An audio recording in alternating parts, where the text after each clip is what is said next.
I love directing. It makes me relive, not for the reasons most people think, but for deeper, more profound reasons. Reasons that relate to life and all its complexities. When an actor walks onto a set, they're handed a document, a script, something that a writer has worked painstakingly to make sure that the story structure and the dialogue in that script are as close to perfect as they possibly can get it. And so when the director hands that script to an actor, they expect that actor to deliver those lines as written. And when they don't, this is what potentially happens. The story may not make sense because the character is not tracking. And the director is concerned about the audience because they may get confused. And this is why I love directing, because it offers me an opportunity to reconsider life from the director's chair. Because to me, movies are an allegory to life, and this is why.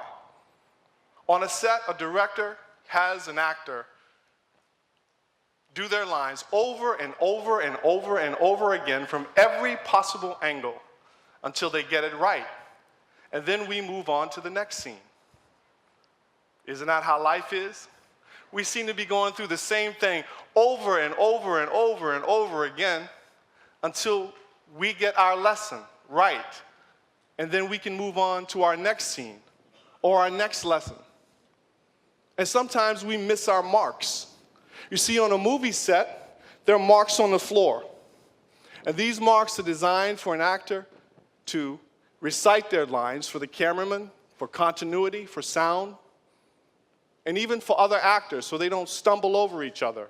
But sometimes an actor will say, "I'm not standing there, I'm standing over here."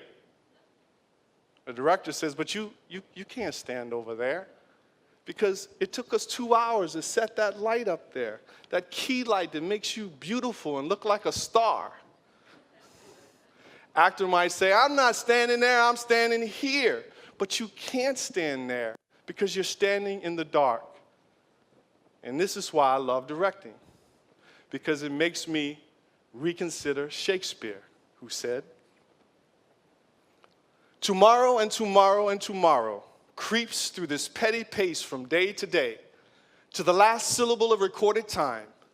And all our yesteryears have lighted fools the way to dusty death. Out, out, brief candle, life is but a poor player who struts and frets his hour upon the stage and then is heard no more. It is a tale told by an idiot, filled with sound and fury, signifying nothing." I love that quote from Shakespeare because he's calling all of us idiots. I'm an idiot. Why? How many times in my life have I had a chance to play out my role, my scene, but I chose to fluff my lines because I didn't do the right thing? And there was this inner voice of direction that was guiding me, telling me what was right and wrong, but I chose to do wrong. I'm an idiot. Why? Because sometimes I miss my marks in life, and I choose to stand in the dark instead of standing in the light. And this is why I love directing, because it gives me a chance to reframe my life. It gives me a chance to reframe my life to consider that it's better to hit my marks. It's better to stand in the light and not in the dark. And it makes me reconsider Shakespeare when he gives us the answer when he says, "To thine own self be true." And as a filmmaker, I say to myself, yeah, to thine own self be true.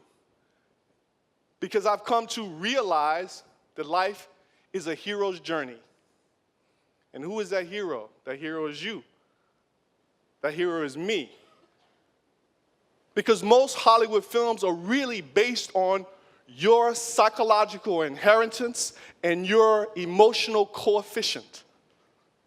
They know all about you. Because every film basically says the same thing. There's a call to adventure, a goal, a through line where the character is after something, just like in your life, and then someone comes along and they say, "I'm going to stop you." And you have to fight them on whatever level you have to fight them to get to the one thing that we find in 95% of all Hollywood movies. It's the thing that connects us all. It's the one common denominator that connects us all. Forget about your color. Forget about your creed. Forget about your gender. Forget about your politics. There's one common denominator that connects every single person in this room. And it's really simple, and Hollywood knows it. You want a happy ending. You see, because filmmaking, movies are based on a story structure. We don't call it a formula. We call it story structure. And it actually comes from Greek mythology. And I'll just give you two elements of it. The first is called the ordinary world. Most films begin in an ordinary world. And if someone were to give me a script, the first thing that I'm going to look for in the first 10 minutes of that movie is I want to be able to psychologically and emotionally get you involved in that character, so I'm going to find some humanity in that character that you can relate to, so then you can begin to see yourself in that character. Yeah, they're messing with your minds, I'm telling you. And the second thing is called an inciting incident. Most great films have an inciting incident. That's a Kickstarter for the character. Something happens to that character to make them decide whether I'm going to cross that threshold, leave my ordinary world, and engage in my call to adventure. Because we all have inciting incidents in our lives. We have tragedies. We have all kinds of stories. Everyone in this room has a story. My inciting incident was when I was a boy in Richmond, Virginia. My father was murdered. He was killed just 10 minutes down the road. Violently killed. They shot him over a card game. They had to attach part of his head back to his neck. And I remember laying in bed and my mom crying, no, no, no, 3:40 in the morning. And I laid in bed and my best friend was gone. And I remember going downstairs and I looked under the kitchen table and I saw his shoes. As a little boy, I said to myself, he'll never fill those shoes again. I sat in a chair for several months at night, looking at the door, praying to God, please bring my dad home. He never came home. That was my inciting incident. But I failed on my recall to action, or my call to action. I failed on it. Because the same thing happened to me again in 2000. My fiance was murdered. Walking to dinner in Beverly Hills, of all places, just going back to her apartment, someone shot her over a little bit of money. They shot her in the neck, they shot her in the shoulder, they shot her in the lung, and they shot her in the heart. And that experience had me question, why? Why me? Who am I? What is my purpose in life? Why am I here? And from the director's chair, it made me realize that sometimes life is a battle. It's like Armageddon. It's like the battle of Kurukshetra, where Krishna says to Arjuna, you must fight and you must kill your enemy. But Arjuna says, no, I don't want to fight. We don't want to fight. But Krishna says, you must fight. You must fight and know that I will be with you in your victory. This makes me reconsider Luke Skywalker in Star Wars. Because he had to go to battle. Because he had to save the empire. But was he really saving the empire? Or was he saving himself? And who was that dark force he was fighting? That Darth Vader who liked to say, you underestimate the power of the dark side. That antagonist. And in a classic moment in Star Wars, Luke finally comes face to face in a dream with Darth Vader. And he chops off his head and he picks his mask off and he looks down, and what does he see? He sees an image of himself. This is why movies are an allegory to life. Because he was killing the dark shadow in himself that was keeping him from what? His happiness. And isn't that what we do every day? We're fighting antagonists everywhere. They seem to be after the one thing that we all have, that we all possess, and that is our happiness. So much like in the movies, films, it's about choices. And I get to work with writers and producers, and we make sure that the choices made are heroic choices in a film, because we want you to pull for that character.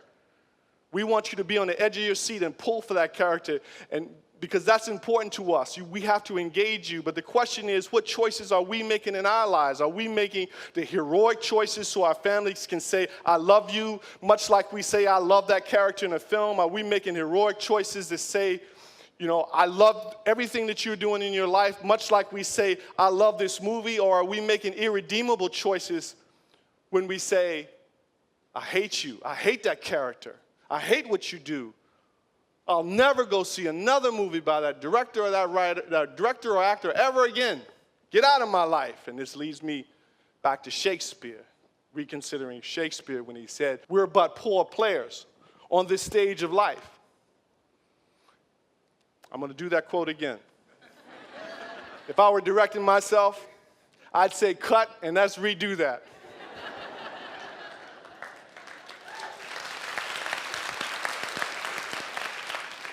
When Shakespeare said again, tomorrow and tomorrow and tomorrow creeps through this petty pace from day to day to the last syllable of recorded time, and all our yesteryears have lighted fools the way to dusty death. Out, out, out, brief candle, life is but a poor player who struts and frets his hour upon the stage and then is heard no more. It is a tale told by an idiot filled with sound and fury, signifying nothing. Don't let your life signify nothing. Be a hero to a child. Be a hero to your family. Be a hero to your husband, your wife, your friends. Find your hero within, and you will have a happy ending. And may the force be with you.